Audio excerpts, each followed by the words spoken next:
The area of a circle is pi r squared, and this raises the question, why is the area of a circle pi r squared?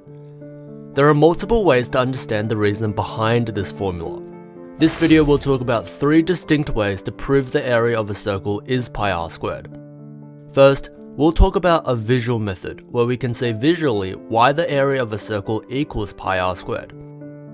Then we'll move on to the limit of a sum method, and finally we'll use the integration by substitution method to prove the area of a circle, and here we'll be using more advanced integration techniques. Let's begin with the visual method. This is a circle with a radius of r. To find the area of this circle, we can divide the circle into sectors, then rearrange the sectors to form a parallelogram. The more sectors we have, the closer the shape matches a parallelogram.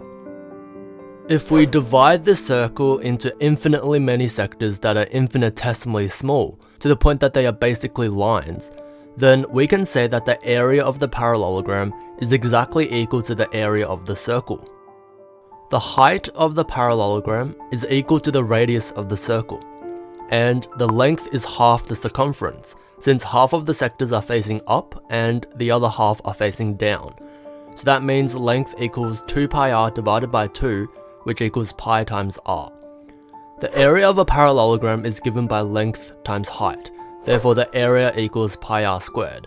And since the area of the parallelogram is equivalent to the area of the circle, therefore we have proved visually that the area of a circle with a radius of r is pi r squared. And that's the visual method, but we can also prove the area of a circle algebraically using the limit of a sum method and integration by substitution method. Let's talk about the limit of a sum method first. Consider a circle with radius r. To find the area of the circle, we can divide the circle into concentric rings and add up the area of each ring. Let's take a closer look at any one of these rings, and we can call this the general case, which means the properties of this ring are representative of each and every other ring. We can see that each ring has an outer border and an inner border. We let lowercase r be the outer radius, and by that we mean the radius of the outer border. Something important to note here is that lowercase r is a variable, which means it can vary and take on different values. This is different to the radius of the circle that we want to find the area of, which is a constant represented by uppercase r. Let's introduce another condition. Each ring is infinitesimally thin. Mathematically, we can say that each ring has a thickness of delta r, which indicates a very small change in r. And the thickness of each ring needs to be tiny for a special reason. It's because this would mean the outer border of the ring is approximately equal to the inner border. So this allows us to say that each ring can be stretched out to form approximately a rectangle, where this is the inner border of the ring, and this is the outer border of the ring. So the circumference, which is given by 2 pi r, now becomes the length of this approximate rectangle, and the width is delta r. The reason this is only approximately a rectangle is that the outer border of the ring is longer than the inner border. Therefore, this shape is not exactly equivalent to a rectangle.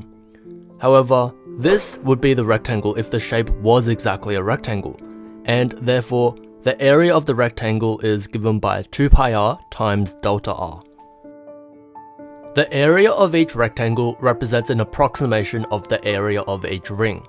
However, since it is only an approximation, that means adding up the area of each rectangle will only give us an approximation of the area of the circle.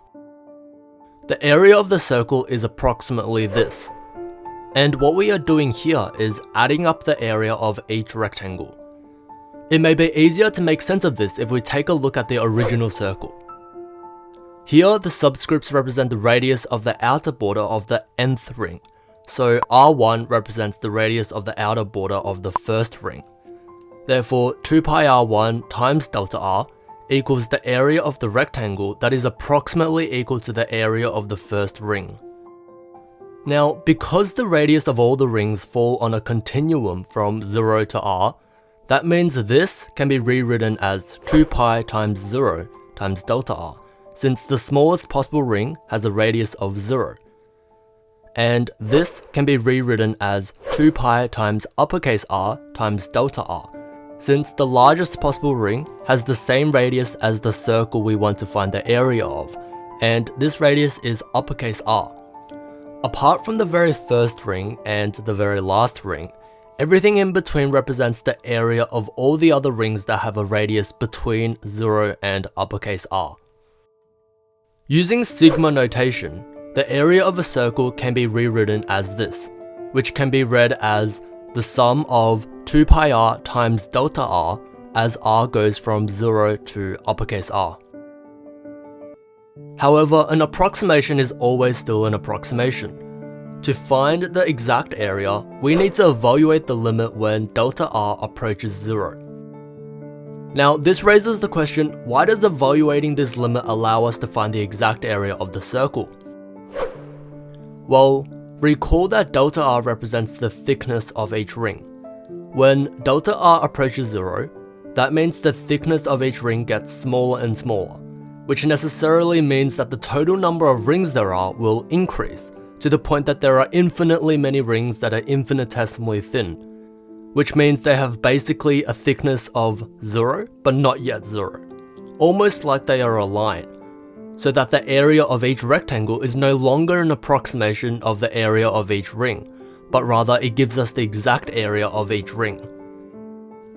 Therefore, now if we add up the area of all these rectangles, then we're able to find the exact area of the circle. This is known as taking the limit of a sum, and this is the very definition of integration.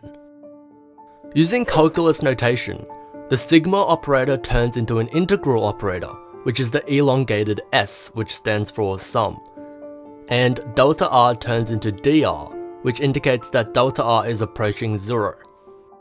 Now we evaluate the integral with respect to r in the same way we do with any other integral. So antidiff 2 pi r, and this gives us 2 pi r squared over 2.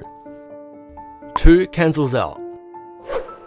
Now we evaluate the integral by first substituting uppercase r, so we get pi r squared, then substitute 0, so we get 0.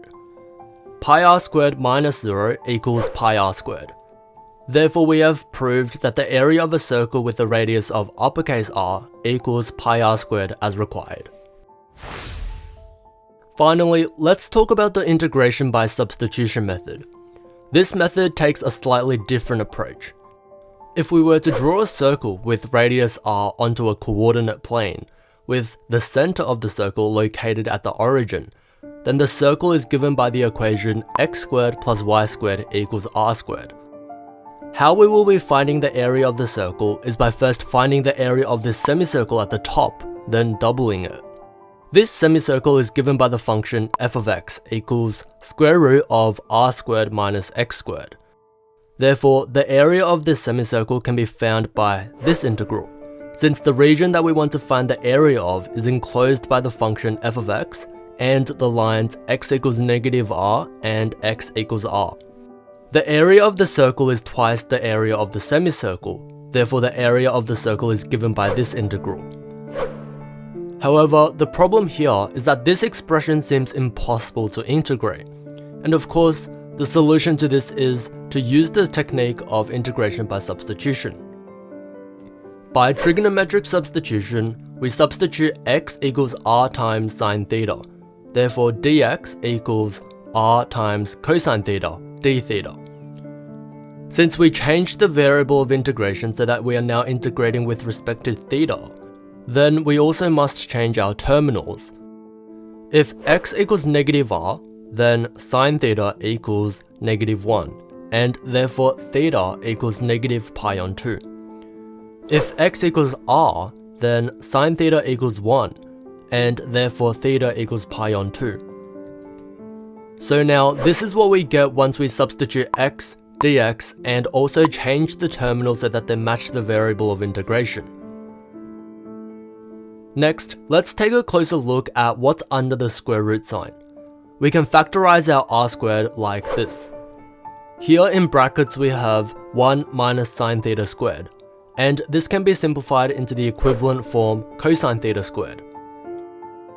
Given that the square root of a squared is the modulus of a, we can simplify the square root of r squared times cosine theta squared to the modulus of r times cosine theta. Since we are now squaring r times cosine theta, we can ignore the modulus sign, since anything squared will be positive.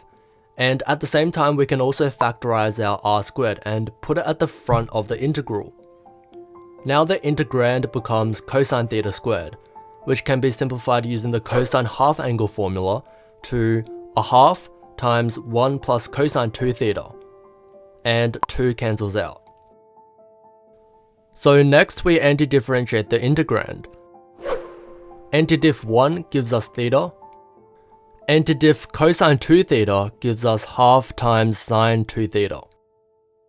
Now we evaluate the integral by first substituting in theta equals pi on 2, so we get pi on 2 plus 0.